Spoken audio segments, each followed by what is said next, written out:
Olá, seja bem-vindo ao nosso curso Pregação Bíblica, que faz parte que é a disciplina homilética nos seminários, nas faculdades teológicas, nos cursos de teologia. Esse curso serão 5 lições. A primeira, vamos abordar a liturgia. Mas por que liturgia? Porque que adianta o pregador se esmerar em preparar a mensagem, em buscar a Deus, se o dirigente do culto simplesmente vai estragar o culto? E eu já participei de cursos que foram literalmente estragados, né? O pessoal consegue estragar um culto com elementos desnecessários, com enrolação, com coisa improvisada. Então nós vamos, na primeira lição, liturgia, e já iniciar uma visão geral de homilética. Depois vamos estudar lição 2, pregação temática, depois pregação textual, depois pregação expositiva. E por fim, alguns complementos necessários para o sermão. Então é uma riqueza que vai te ajudar bastante na sua pregação. Para preparar, te ajuda a preparar. Se você seguir essas regras, isso vai te ajudar a preparar a mensagem e o pessoal vai entender melhor, o povo ouvinte vai entender melhor. Então seja bem-vindo ao curso de Pregação Bíblica e que Deus te recompense pelo seu esforço em trabalhar, em se equipar para a obra do Senhor, né? Então vamos lá. Aqui tem um vídeo lá no Malafaia, um culto do Malafaia, e gente do céu, eu fico impressionado como que você dá 5 minutos pro diabo, ele faz um estrago tremendo. Você dá 1 hora com um crente, ele faz isso aí. Então que isso não aconteça. É melhor 1 hora de uma reunião útil do que 3 horas de enrolação. Tá? Veja esse vídeo, que testemunho, né? Ele é Silas Malafaia. Ele é Silas Malafaia. Vem cá. Malafaia, ele é Silas Malafaia. La la ya, la ya, la ya. Quero ouvir você.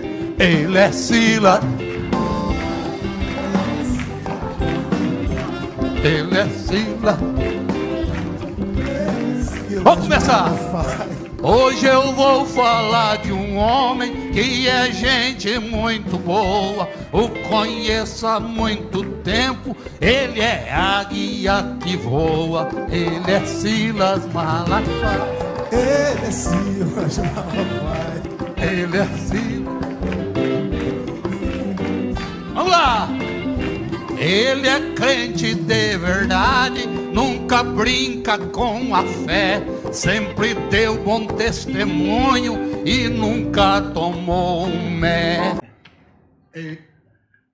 Essa palavra do Hernando Dias Lopes, na próxima mensagem, ela vai mostrar como que a igreja precisa de uma nova reforma, como entraram muitos elementos perigosos na liturgia. Algumas igrejas se mantêm íntegras, saudáveis, mas outras já se perderam dentro desses modismos e precisamos tomar cuidado. Assista esse vídeo com o pastor Hernando Dias Lopes. O que é dramático, irmãos, é que o liberalismo também chegou no Brasil. E nós temos denominações inteiras que já se capitularam à sedução mortal do liberalismo.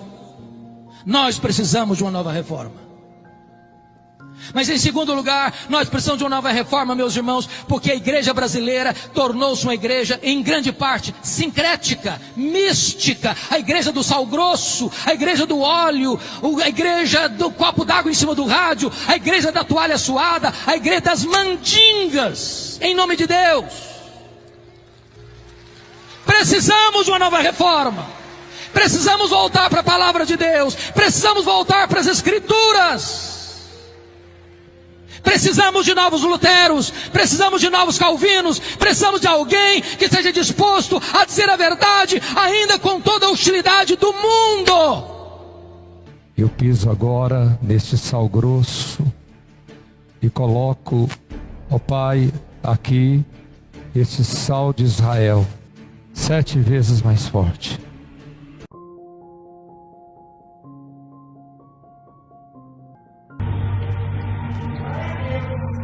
Promessa. Glória a Deus. Promessa está saindo. Aleluia. Ó, no último dia nós vamos fazer isso aqui. Tem pessoa que vai pegar o seu copinho, vai enchendo, tirando daqui de dentro, vai levar.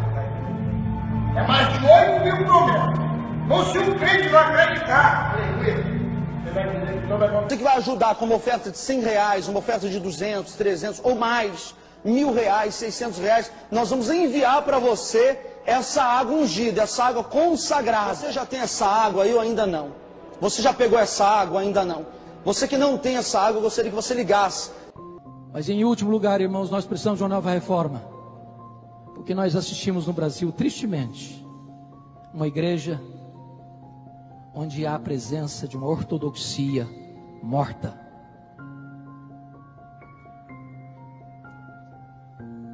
Tem teologia sim, e boa, mas não tem fervor.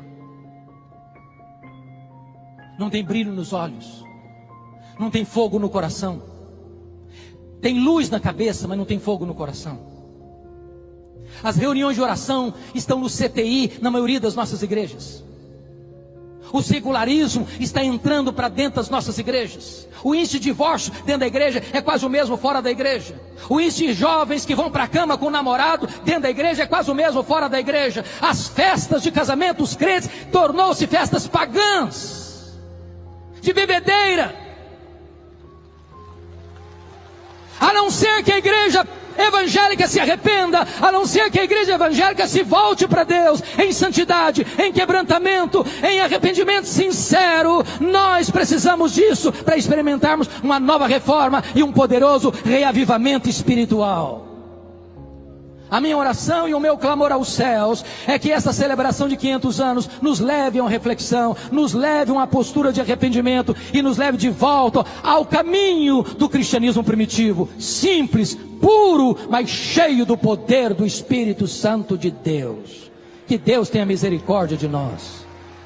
O que mantém as ovelhas no pasto é o alimento e não a cerca.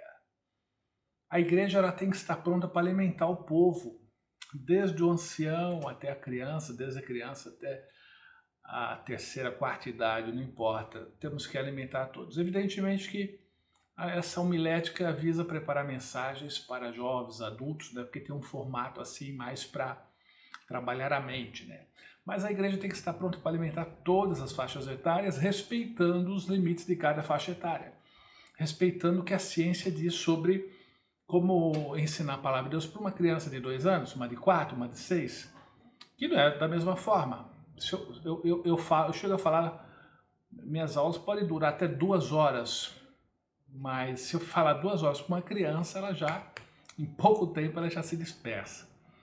Então, o que mantém as ovelhas no pasto é o alimento. Se a tua igreja tiver alimento para todas as faixas de idade, se você tiver, sente parte da tua igreja, um vínculo de amizade, por que procurar outra igreja? Se tem música e não é evangelho, é show, não igreja. Se tem ação social e não tem evangelho, é ONG, não igreja. Se tem ambiente saudável e não tem evangelho, por evangelho entenda-se uma pregação bíblica. É clube, não igreja. Olha o que o Ney Barreto diz. O crescimento do evangelho não se mensura pela quantidade de gente que entra no templo para adorar, mas pelo número de gente que sai para servir.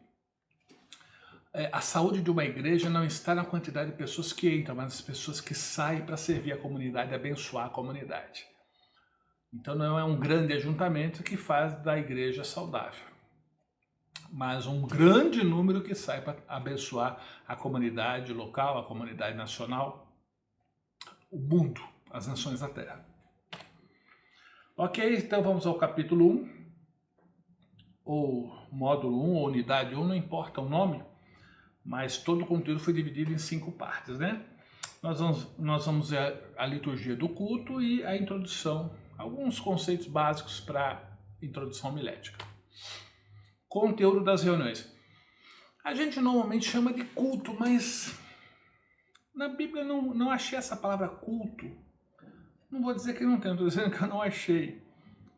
Olha 1 Coríntios 14, 26. Que fazer, pois, irmãos? Quando vocês se reúnem, então a ideia de reunião da igreja. Quando a igreja está reunida, há elementos que não podem faltar. Por exemplo, salmo, cânticos, doutrina, pregação bíblica, é o ensino da palavra, revelação, língua e interpretação, dons espirituais. Então é interessante, né? Um culto não pode faltar hinos de louvor a Deus, não pode faltar ensino bíblico e não pode faltar dons espirituais. Efésios 5,19, Colossenses 3,16 vai reforçar essa ideia. Liturgia da reunião. Repito, eu vou evitar falar culto, embora culto já tenha entrado no sangue do povo, né? Mas a reunião, quando a igreja se reúne, não sei que hora que ela se reúne aí. Igreja na Bíblia é sempre povo, tá? Templo é o local, igreja é o povo. O que é liturgia? A palavra grega por liturgia, traduzida, é leiturgia, obra pública, dever público. Então, quando a igreja se reúne, tem uma série de deveres, tem uma série de serviços prestados a Deus também, mas não é só a Deus, a gente vai ver daqui a pouco. Então, vamos chamar de vários elementos que integram a reunião da igreja, que fazem parte da reunião da igreja. Sem liturgia, corremos o risco de transformar o culto a Deus, para edificação dos participantes, em um grande e insuportável improviso. Não, tem que fazer o que sente. Eu concordo que o Espírito Santo ele fala, mas a gente não pode confundir o Espírito Santo falar com bagunça. Eu vou fazer isso. Se o Espírito Santo não falar nada diferente, vai ser isso. Eu vou planejar. Leia o livro de Levítico, há todo um ritual, há todo os 5 sacrifícios, 5 ofertas, toda uma sequência, toda uma lógica, toda uma ordem. Então quem acha que o culto pode ser de qualquer jeito, o culto a Deus de qualquer jeito, leia Levítico. Eu duvido que não seja de qualquer jeito. Claro que o Espírito Santo comanda, mas eu estou falando a parte humana. A parte humana tem que ter, que é o preparo. Você vai convidar o pregador previamente, você vai preparar o culto.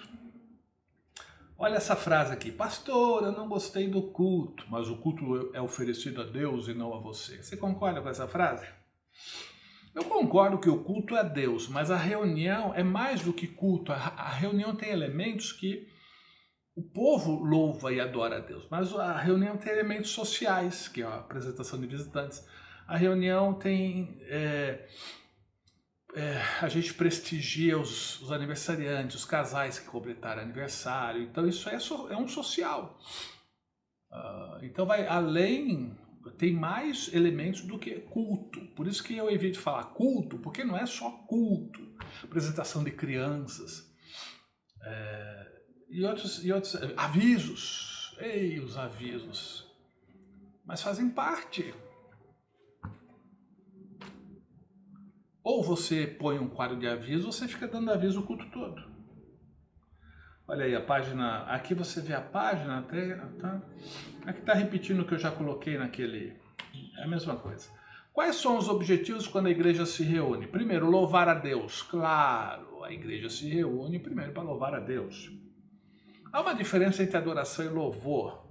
É normal usar como sinônimos, mas não são realmente sinônimos. A palavra adoração, ela traduz palavras hebraicas que dão a ideia de se prostrar em reconhecimento pela grandeza da pessoa. Então você reconhece a grandeza da pessoa, no caso Deus principalmente, e se prostra.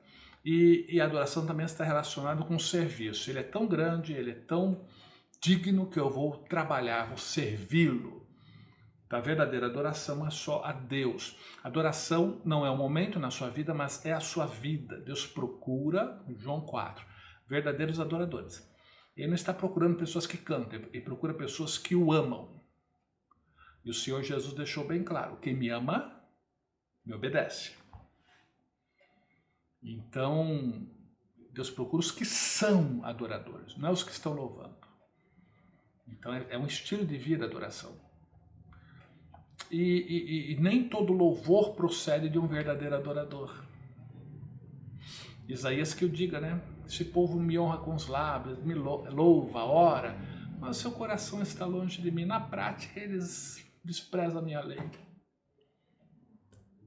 O jejum também, jejum que me agrada, pratique justiça social. Esse jejum que me agrada. Não é ficar passando fome e oprimir o pobre, desprezar o aflito. Pratique justiça social. Isaías fala sobre isso. É claro que todo verdadeiro adorador louva, tem prazer em louvar, não no culto, só, em qualquer lugar. Mas nem todo louvor procede de um verdadeiro adorador. Edificar a igreja, olha aí, ó, você não vai... o culto não foi para mim, não é bem assim não. O culto é para Deus, mas a reunião não é feita só para Deus. Primeiro Deus, é claro. Mas também eu tenho que me preocupar, quando eu organizo uma reunião da igreja, eu tenho que me preocupar em edificar o povo de Deus. Eu tenho pais, filhos, eu tenho mães, eu tenho patrões, empregados. O povo de Deus tem que sair melhor do que entrou. Com valores melhores, mais iguais a Cristo. A meta, edificar a igreja, é ser igual a Cristo.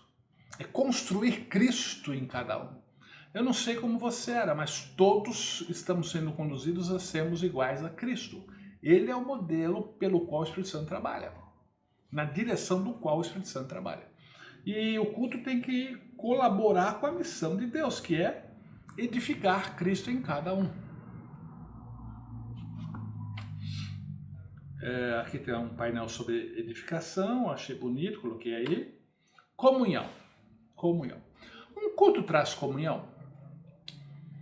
Muitos dizem sim, mas não. Culto não traz comunhão. Você nem sabe o nome da pessoa, você não pode conversar, não pode perguntar. Como é que você está? Já está melhor da saúde e o culto rolando? Não pode. Não pode. É pavoroso o povo de Deus ficar conversando enquanto o profeta fala, enquanto o cantor louva. Não, não pode. Então a comunhão fica travada no horário da reunião e é bom isso, porque não é momento. Agora, após o culto, aquela meia hora, às vezes o culto de 1h30, aí você dedica meia hora para o povo ficar conversando, faz uma pipoca, faz um chá, coisa barata, que a igreja paga, não cobra não. Você olha de cantina no final da igreja, cantina na frente da igreja, eu já vi tanta criança indo para casa chorando, porque os pais não tinham condições. Então, cantina, gente, põe lá no fundo da igreja.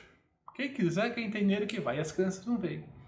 Mas ali na frente, faça uma pipoca, faça algo baratinho, para o povo ficar conversando. E peça para os músicos não tocar a 1000 por hora, porque às vezes termina o culto, eu não consigo falar com os irmãos, não consigo cumprimentar, porque eu não consigo ouvir. Porque os músicos não sei o que acontece, que tocam muito alto e impedem que a gente converse. Não, após o culto é o segundo tempo. Vamos conversar, vamos dialogar. As pessoas têm perguntas a fazer, as pessoas querem... Aí sim a comunhão. Então, qual a diferença entre o saco de batatas e o purê de batata? Rasga o saco de batata. Cada batata vai para um lado. Vire o prato de purê para baixo. Ou o purê fica todo no prato, ou o purê cai tudo junto. O culto é saco de batata. É todo mundo junto, mas não unidos. Agora a igreja tem que promover, fora a reunião principal, as reuniões, tem que promover eventos, pizzada, churrascada, saída, descer para não sei aonde de trem, uma viagem assim, supervisionada, é claro. Isso vai promover os ensaios dos grupos, o que eu chamo de panelas, né? A igreja está cheia de panelas, e isso não é um problema, a panela do ciclo de oração, panela dos jovens, panela do adolescente. Não é problema a panela, o problema é colocar tampa na panela, né? Não, você não é da nossa panela. Não. Opa, você é jovem? Venha para a nossa panela. Você é uma pessoa que gosta de orar, uma senhora? Venha para o ciclo de oração. A panela tem que estar sem tampa, mas com certeza haverá panelas na igreja. Só não põe a tampa. E é nas panelas, ensaios de grupos, ensaio de vocais, ensaio de instrumental, ensaios que há muita comunhão, muita interação, né? Eu, no início da minha vida cristã, fui muito abençoado pelos ensaios, pelo grupo que eu participava. Marcou de tal forma que até hoje a gente se contata. Essa história do trem é interessante. Eu quero mostrar que há elementos no culto que a gente não sabe nem por que está lá. Quem começou e por que está. Eu não estou falando para você revolucionar, não estou falando para você mudar nada sem autorização do seu pastor. Mas apenas refletir, vale a pena, é útil. A história do trem é o seguinte, um rapaz, primeiro dia de serviço, estação de trem, e o senhor de idade, último dia de serviço, e o jovem falou assim, meu senhor, eu estou substituindo o senhor vai se aposentar a partir de hoje, e eu vou substituir, eu queria que o senhor me explicasse o serviço. Não, claro, jovem, pode. Veja bem, quando o trem parar na estação, você pega esse pedaço de madeira e bate em cada roda do trem. Todas as rodas aqui do lado e do outro lado não pode pular nenhuma roda. Todas as rodas você bate, pedaço de pau na roda. E o rapaz falou assim, meu senhor, por que eu tenho que bater nas rodas do trem? O senhor ficou nervoso e falou assim, vem cá, eu passei minha vida toda fazendo isso, não sei porquê. Você no primeiro dia já quer saber. Moral da história. Não vai trabalhar numa estação de trem. Não é isso. Moral da história. Verifique os elementos que há no culto, se são úteis. Verifique o que há no culto. Se vai edificar, se vai louvar a Deus, se vai edificar a igreja, se de alguma forma vai no mínimo principiar uma comunhão. Caso contrário, jogue pela janela do trem.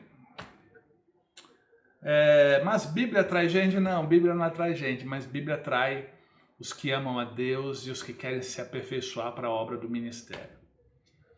É verdade, o ensino da palavra não atrai multidões. Isso explica porque muitas igrejas estão diminuindo o tempo da pregação e ensino. É assim, ó. Meu filho não gosta de repolho, eu corto o repolho. Meu filho não gosta de cenoura, eu corto a cenoura. Meu filho não gosta de alcachofra, acho que eu nunca comi isso. Eu corto alcachofra. Meu filho não gosta de... ele não gosta, eu corto. Daqui a pouco o piá tá raquítico aí, desnutrido. Como assim? Eu tenho que ensinar o povo a gostar. Não é fazer o que o povo quer, é o que o povo precisa. Pastorear não é dar o alimento que o povo quer, mas o alimento que o povo precisa. Então estimule o povo a amar a palavra. Não é cortar a palavra. Hoje é um festival de louvor. Hoje o povo canta até espumar o canto da boca, chega a sair com a boca torta. Uma Bíblia que é bom. E normalmente os pregadores nem Bíblia pregam. Nós vamos ver daqui a pouco o Hernandes Dias Lopes dando um alerta sobre isso. Porém é preciso lembrar que o ensino da palavra torna a igreja saudável. E uma igreja saudável crescerá. Igrejas saudáveis crescem automaticamente. E o que torna a igreja saudável é a palavra. E uma igreja saudável é frutífera para a comunidade. Ok, esse versículo você dá uma lida, está na página 8. Meu povo não quer saber de mim, por isso está sendo destruído. Faltou conhecimento, vai ser destruído. Essa palavra aqui é do pastor Hernandes Dias Lopes sobre o objetivo da pregação. Pregação expositiva pode ser resumida em 3 verbos. Primeiro, ler o texto. Ler. Você já viu um pregador subir ao púlpito e ele atropela o texto que vai pregar? Ele lê o texto atabalhoadamente. Quando você vê tal coisa, o que você pensa? Ele não se preparou. Ele não conhece nem o texto. Ele não gastou tempo. Talvez ele está dizendo o seguinte: o que importa aqui não é o texto que eu estou lendo, é o que eu vou falar depois. Deixa eu dizer uma coisa para você. A parte mais importante de um sermão é o texto. Porque só vai ser sermão se ele expor o texto que ele leu. Então é uma recomendação: leia o texto 1 vez, 5 vezes, 10 vezes, 20 vezes. Leia. Deixe que esse texto entre em você, se possível decore o texto. Leia com entusiasmo, leia com vibração, porque quando a pessoa vê você ler o texto e diz: esse homem tem alguma coisa para nos dizer. Segunda coisa, segundo verbo, explicar o texto. Calvino dizia que pregação é explicação da Escritura. A não ser que você explique o texto, você não pregou. Você conhece aquele tipo de pregador que lê o texto, vai embora do texto e nunca mais volta para o texto? Ele viaja, faz viagens internacionais e espaciais. E você pergunta, meu Deus, mas por que ele leu esse texto?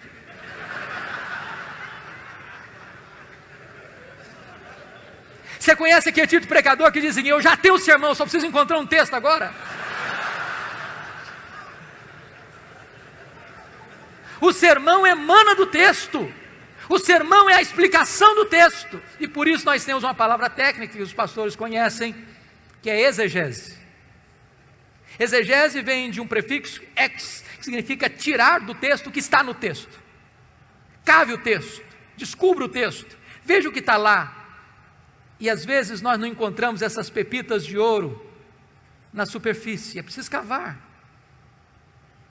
Esse é o papel do pregador. Ir para o texto, perguntar ao texto, mergulhar no texto, descobrir as riquezas do texto, trazer isso à tona.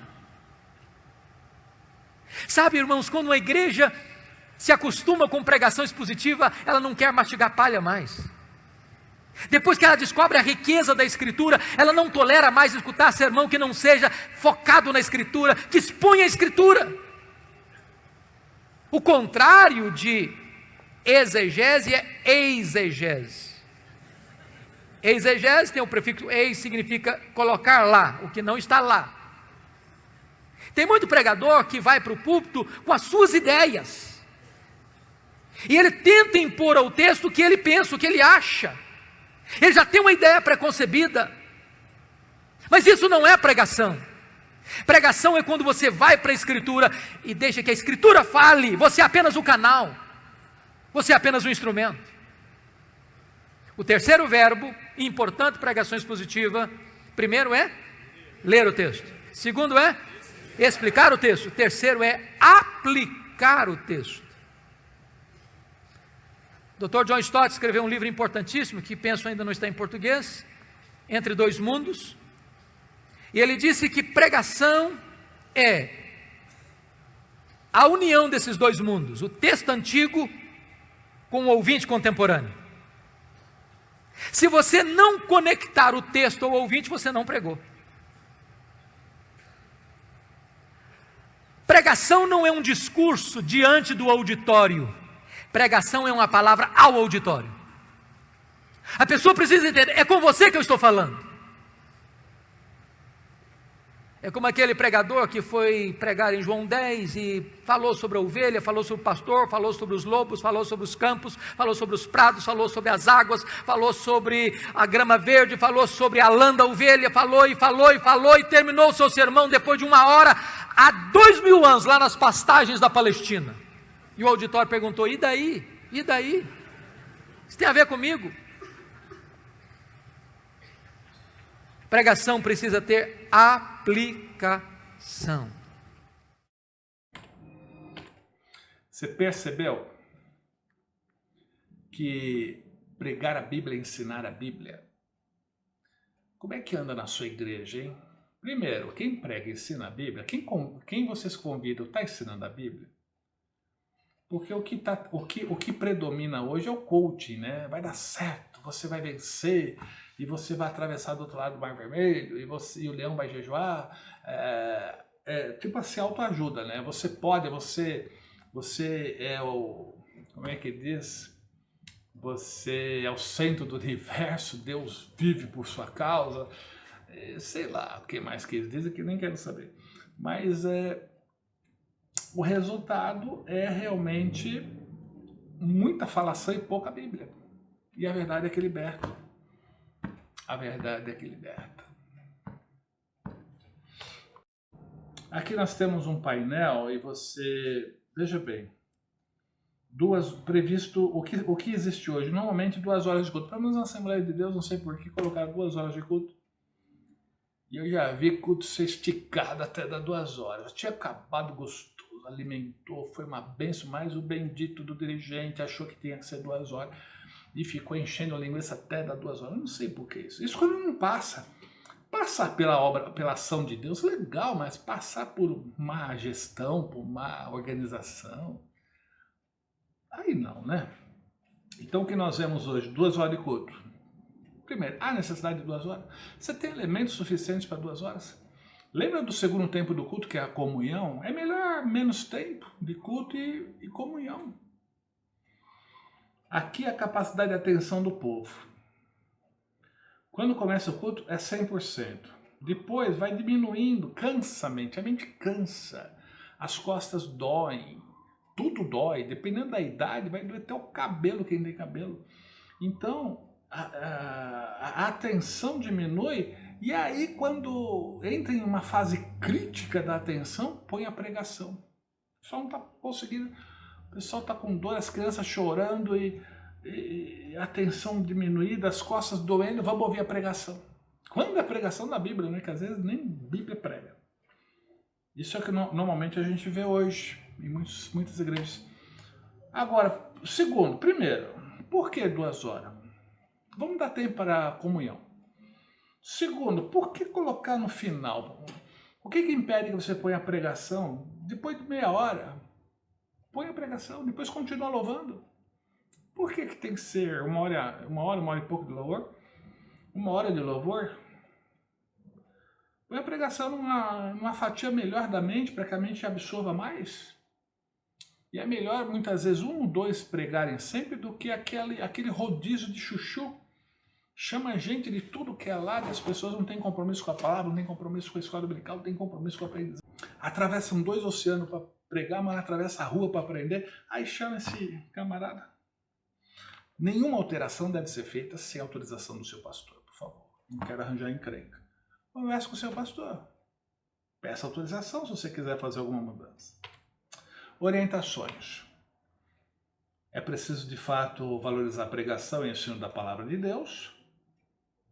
Ok, já falamos sobre isso. É preciso destinar... Olha, eu acho que 40 minutos. Quem não sabe pregar, comece com 5. Quem nunca pregou, 5, 10 minutos.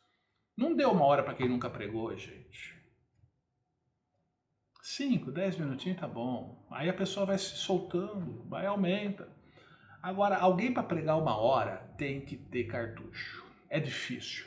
Falar 1 hora é fácil. Agora, agradar, o pessoal manter interesse, o pessoal não ficar olhando no relógio, é difícil.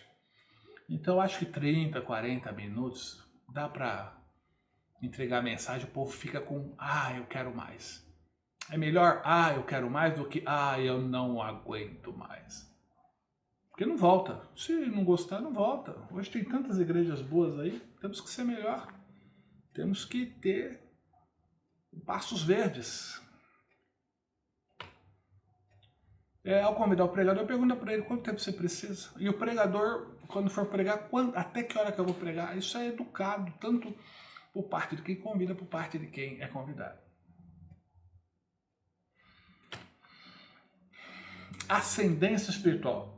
Os elementos da reunião que não são assim, que não vão promover o êxtase, que não vão promover o espiritual, faça logo no início aqui, apresentação de criança, apresentação de adolescente, dos visitantes, avisos. Gente, eu já vi aviso antes da mensagem, já vi aviso após a mensagem, um ambiente tão gostoso, e lá vai aviso. Segunda oração, faz 50 anos que segunda é oração, mas todo domingo tem que falar que é oração. Gente, põe um quadro de aviso lá. E qualquer exceção, aí sim, fale. Então, todos os elementos assim mais administrativos, sociais, põe no início. O que não pode é interromper o processo louvor-pregação. A louvor e a pregação têm que partir juntos. O louvor passa o bastão para a pregação, sem interrupção, sem aviso, sem tirar oferta, sem... O que mais que tem? Apresentação de visitantes, sem... campanha para arrecadar material para o churrasco da semana que vem. Essas coisas tudo já vi, antes de eu pregar. Louvor e pregação, sem interrupção, por fineza, por misericórdia. Quem é chamado ao público tem algo a oferecer. Tadinho, não quero desprezar ninguém. Eu não sei quanto tempo Simão tem de fé. A gente tem que respeitar os limites das pessoas, mas só para você esse videozinho aí é só para você entender que você tem que chamar pessoas que estudam a Bíblia, que saibam ler a Bíblia, que tenham algo a passar. Irmão, para subir no púlpito, pense 1000 vezes antes de chamar alguém, por favor. Para entrar lá no templo não tem critério, mas para subir no púlpito e ministrar a igreja tem que ter critérios. Abrimos nossas Bíblias no livro São João,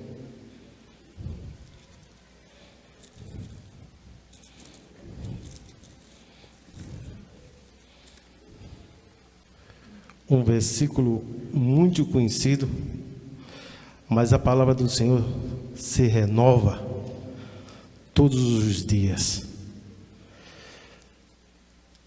São João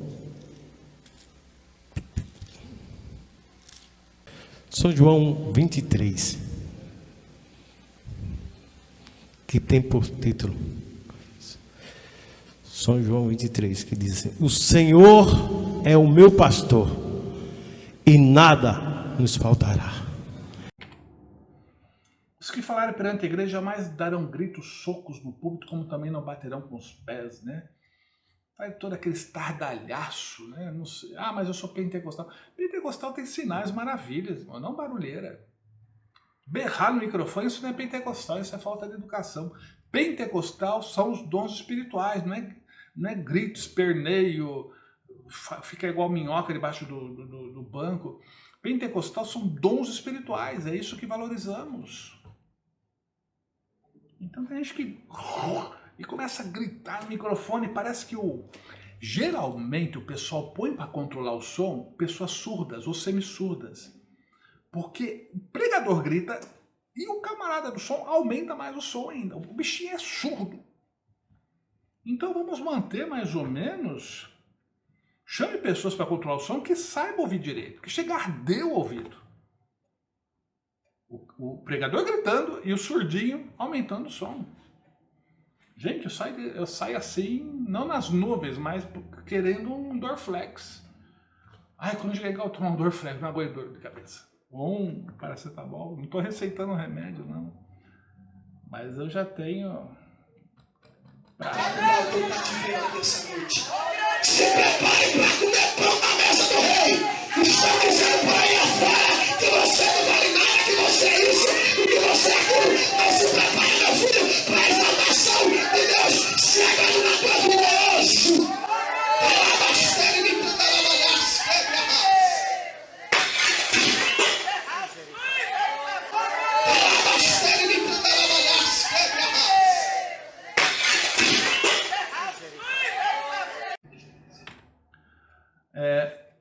Alguns maus hábitos que os pregadores adquirem, né? Às vezes por falta de Bíblia eles começam a inventar essas coisinhas que eu odeio.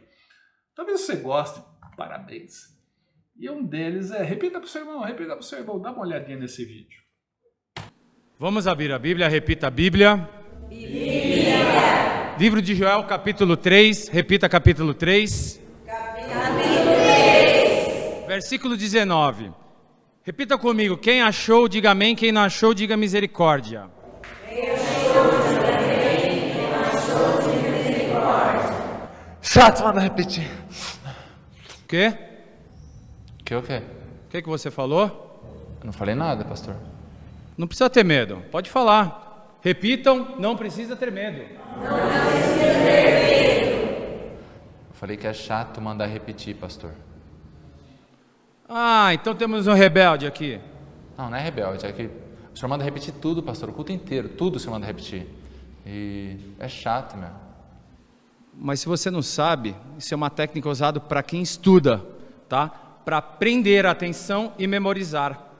Eu já não sei, pastor, mas quem prega bem mesmo já prende a atenção. E a gente já memoriza tudo.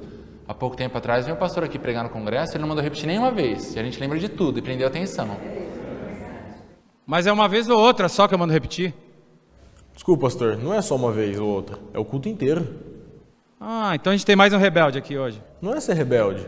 Semana passada, por exemplo, você pediu pra gente repetir a placa do carro que estava com o farol aceso e o cardápio da cantina inteiro, com os preços, hein? Então hoje aqui todo mundo é rebelde? Repitam, rebeldes. Pastor, de verdade, com todo respeito. Gente, quem é que gosta que ele manda repetir, levanta a mão. Quem gosta? Aí, temos alguém que gosta. Pastor, ela é sua esposa, pastor. Ô, irmã Esther, você gosta que ele manda repetir, irmã Esther? Aí. Então tá bom, a partir de hoje eu não vou mandar ninguém repetir mais nada aqui. Aê! Repitam comigo, a partir de hoje eu não mando ninguém repetir mais nada. Nossa. Então tá bom, vire pro seu irmão que tá do seu lado, dê um sorriso e diga que o ama. Pastor, isso também não é legal não, meu. Você quer vir aqui fazer o culto? Não, não é isso, pastor, mas... Gente, quem é que gosta quando ele fala para virar para a pessoa do lado para falar alguma coisa, levanta a mão. Irmã Esther. Então tá bom, eu não posso mandar repetir, eu não posso mandar virar pro lado, eu vou fazer o que então? Agora vai ter que pregar. Atenção para a pergunta. Qual parte do culto precisa ser em pé ou sentado? Pense. Normalmente o pessoal está sentado. Que parte da reunião tem que ficar em pé? Pense. Eu vou dizer o que eu penso. Muitos vão dizer, leitura bíblica. Se eu ficar em pé na leitura bíblica lá, chamada oficial, eu preciso ficar em pé, qualquer leitura bíblica, inclusive durante a pregação. Porque está escrito em Efésios, fica o povo em pé. Aí senta. Mas também está escrito em Gênesis, e o povo fica em pé. Gente, dá licença, né? Então, eu vou dizer o que eu creio. 100% do culto pode ser feito sentado. 100% do culto pode ser feito em pé. Ou seja, para pedir para o pessoal ficar em pé, aguarde o momento certo. Não fica aquele senta, levanta, senta, levanta, senta, levanta. Reserve para orações, reserve... Não todas, às vezes a oração pode ser sentada. Reserve para a leitura, chamada leitura bíblica oficial, que nós assembleanos temos por hábito, bom hábito, né? Mas também, se ficarem sentados, ninguém vai perder salvação, não. Boa noite, saúde da igreja com a paz do Senhor. Vamos ficar de pé, começar o culto orando, vamos fazer uma oração? Meu Deus, meu Pai, obrigado por essa noite, obrigado pela vida, que o Senhor possa receber aí do céu o nosso culto. Amém. Podem sentar, por favor. Queria convidar aqui a irmã Ruth, o irmão Silas, eles vão cantar pra gente uma música. Pode vir aqui. Vamos ficar de pé para recebê-los? Vamos receber com palmas também? Pode vir aqui. Obrigada, podem sentar. É uma satisfação muito grande eu estar aqui com vocês essa noite. E, bem, eu ia cantar uma música lenta, mas eu decidi, assim, cantar uma mais animada. Vai ficar todo mundo em pé? Em pé, por favor. Canta comigo, assim. O Senhor tem muitos filhos Ele tem. Eu sou um deles, vocês também. Louvemos ao Senhor. Obrigada. Pode sentar, pode sentar. Belíssima voz aí da nossa irmã Ruth, canta demais, uma bênção. O irmão também toca muito. Bom, o irmão Paulo quer dar um testemunho. Vamos ficar de pé para receber o irmão Paulo? Não é agora não? Não, então pode sentar. Tá pronto ele? Então pode vir aqui, irmão, pode ficar de pé, pessoal. Não é agora não? Então senta, não, fica de pé. Senta, pode ser de pé. Pode sentar. De pé! Podem ficar de pé. Pode sentar. Você ficou de pé, pode sair agora, irmão. Pode sair. Ficou de pé, não sabe brincar, pode sair, pode ir embora. Morto! Vivo! Morto! Morto! Vi morto! A senhora errou, pode sair. Não, pode sair, tô falando sério, pode sair. Sai por gentileza. Isso. Dirigente da reunião, ele não pode chegar em cima da hora e não pode... Ele tem que saber o que vai acontecer. Aqui uma sugestão de liturgia. Não é pecado organizar, irmãos. Leia Levítico. Deus organizava os cultos, as reuniões, as ofertas, né, no caso. A ação do sacerdote. Não leve para esse lado, que é pecado. Organização. O Deus que eu conheço é extremamente organizado. O Deus da Bíblia é organizado. Então nós temos data, uma liturgia, né? Isso é um papel impresso. Tema do culto.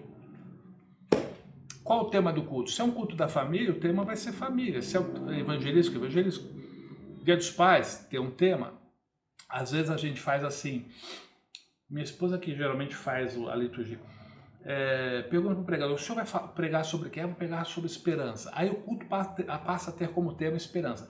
Os hinos da harpa, os hinos da equipe louvor, os hinos dos grupos, a leitura bíblica vai gerar em torno de esperança dentro do possível, porque não é fácil achar tanto material para um tema. Mas tenta. Aí o culto, o objetivo é a esperança. Que bonito, né? Caminhar numa mesma direção. Oração inicial, a irmã já está avisada, a gente não pega ninguém de sopetão. O crente tem que estar preparado. Preparado para quê? Para eu ler, onde que eu vou achar um texto sobre esperança assim em 5 segundos? E olha que eu estou no ministério faz tempo. Provavelmente eu acho, né, nos 5 segundos, uma irmãzinha que não tem muito esse...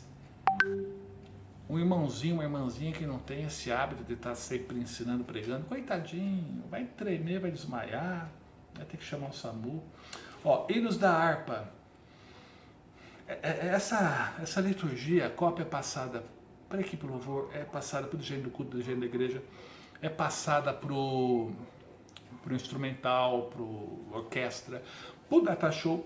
Então está todo mundo preparado, não vai ser uma surpresa. E esses hinos já foram ensaiados, eu não vou surpreender quem toca. Eles me passaram esses hinos baseados no tema do culto.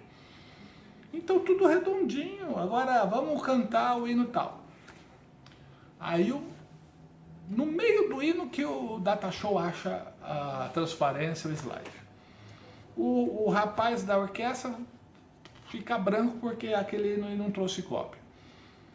Quem vai cantar? Irmãos, eu não sei o hino, mas vocês me ensinem. Não sabe o hino? Senta. Eu preciso incentivar o povo a ler, a cantar. Eu não posso incentivar alguém a cantar se eu não sei o hino. Apresentação de avisos e visitantes bem no início, porque lembra da ascendência espiritual. Não interrompa o fluxo, o ambiente espiritual com aviso, por mais que seja relevante a apresentação de visitante, mas não interrompa.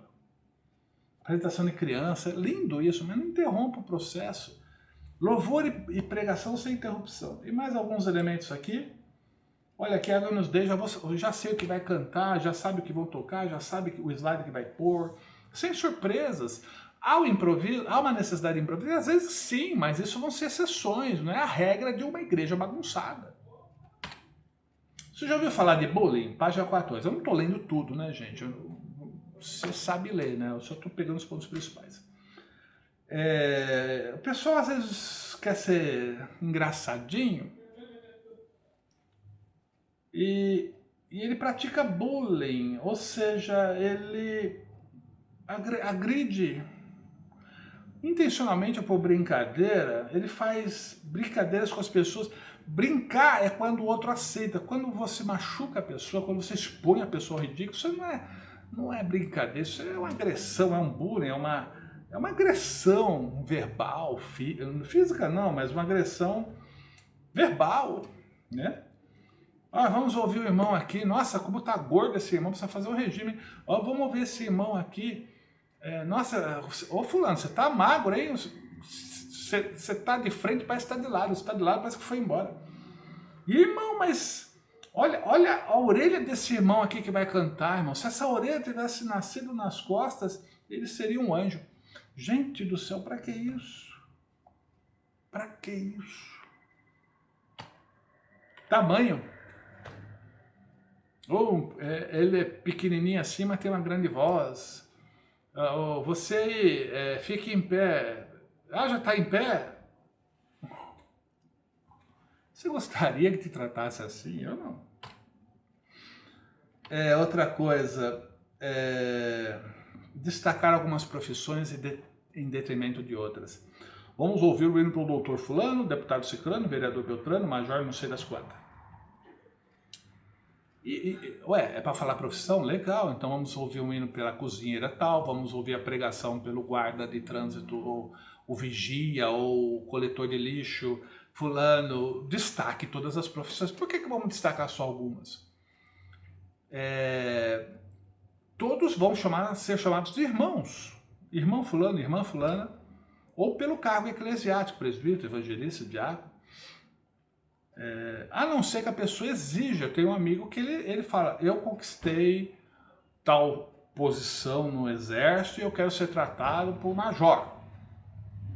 Ele me disse isso. Então, quando eu encontrá-lo, quando eu estiver no culto, eu vou apresentá-lo como major fulano. Mas ele exigiu. Então, trata as pessoas como você quer ser tratado, trata as pessoas como elas querem ser tratadas. Ele pediu e é assim que eu vou tratá-lo. Trata as pessoas como você gostaria de ser tratado. Trata as pessoas como elas querem ser tratadas, né? E olha aqui, ó, para você ler com calma, a pessoa exagera na bajulação, né? Nunca diga, quem quiser cantar pode vir. A não ser que você conheça todos ali que estão na reunião. Se você conhecer todos que estão na reunião, tudo bem. Se você não conhecer, não faça isso. Outro dia estava numa reunião da igreja e o dirigente falou assim, quem quiser trazer uma palavra, um testemunho, vem à frente. Aí foi um senhorzinho lá e disse assim, eu congregava nessa igreja e era bebia. Hoje estou na Deus e Amor e Jesus me libertou. O pior é que foram 3 vezes seguidas, porque os dirigentes de culto anterior não estavam no culto anterior. E repetiram a mesma coisa. Quem quiser vir pode vir. A igreja lotada, tem as 500 pessoas. E me jogou nos peitos do pessoal. Quem quiser vir, gente, não faça isso. Se você não conhece 100% dos presentes, se 100% dos presentes não estão qualificados, não abra desse jeito. Ok, isso aí você tem na sua revista, na sua apostila. Quem organiza o culto tem que saber que existem gerações diferentes e eu não posso privilegiar uma geração e desprezar outra. Se não tiver hino da harpa, não houve culto para alguns mais antigos. E tem uns hinos que difícil de gostar, né? Aqueles que você repete 85 vezes, né? Apresentação de visitantes, a melhor forma de apresentar os visitantes que eu aprendi e vi, eu aprendo muito, né? A maneira certa ou a maneira errada. Através do que as pessoas fazem, legal, maneira certa, eu vou repetir, maneira errada, não vou repetir. E normalmente você apresentar o visitante quando ele vem pela primeira vez, a igreja aplaude, a igreja celebra a vinda pela primeira vez. Na segunda para frente, você já é de casa. É a primeira vez? Não, segunda? Opa, então você já é de casa. Mas fica ligado para a equipe conhecer a pessoa, onde é que ela está, acompanhar, né? Mas não fica apresentando a pessoa toda vez que ela vai na igreja. Um amigo meu me disse, toda vez que eu vou na sua igreja, eu sou apresentado, nem vou mais. Desagradável. Veja esse vídeo aí, é uma crítica bem interessante. Faz um milagre em mim. Belíssima voz da nossa irmã, coisa linda, canta maravilhosamente bem, parabéns, viu? Queria aproveitar a oportunidade de conhecer as pessoas que nos visitam pela primeira vez. Alguém que está conhecendo a igreja agora. Queria deixar bem claro, não é para te constranger, não é para fazer você passar vergonha, nada disso. É para te identificar e te receber melhor como igreja, tá certo? Faz um sinal com a mão, você que visita pela primeira vez. Ninguém? Estou vendo um rostinho novo ali. Isso, levanta, não precisa ter vergonha. Levanta tudo, levanta bem alto. Isso. Fica de pé, melhor, fica de pé. Olha para trás, pessoal, vê seu rostinho bonito. Olha lá. Seja muito bem-vinda, viu? É uma tradição da nossa igreja cantar uma música, então não fica com vergonha, fica bem tranquila que a gente vai cantar agora, tá certo? 3, 2, 1. Visitante, seja bem-vindo. Tua presença é um prazer. Hoje nós estamos nascendo. Essa igreja é uma força. De novo, vamos lá. Visitante, seja bem-vindo. Tua presença é um prazer. Hoje nós estamos nascendo. Essa igreja ama você. Aí pode se assentar, fica à vontade. Depois deixa o endereço na recepção, mas fica tranquila que ninguém vai te incomodar, tá bom? Vamos continuar agora.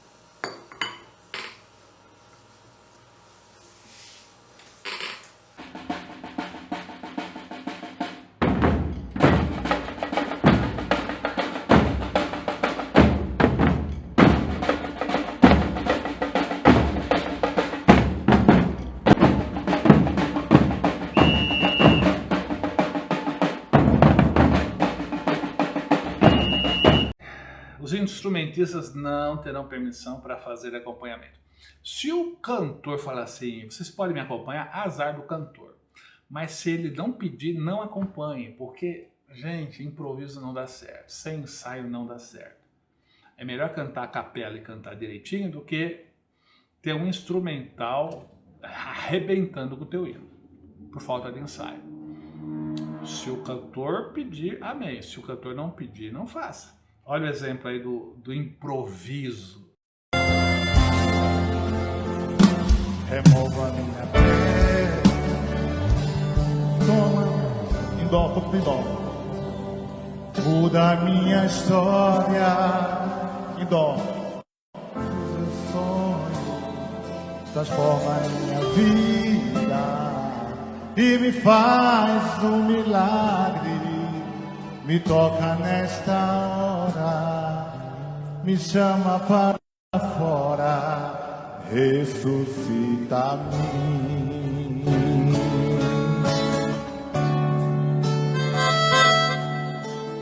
Ressuscita-me.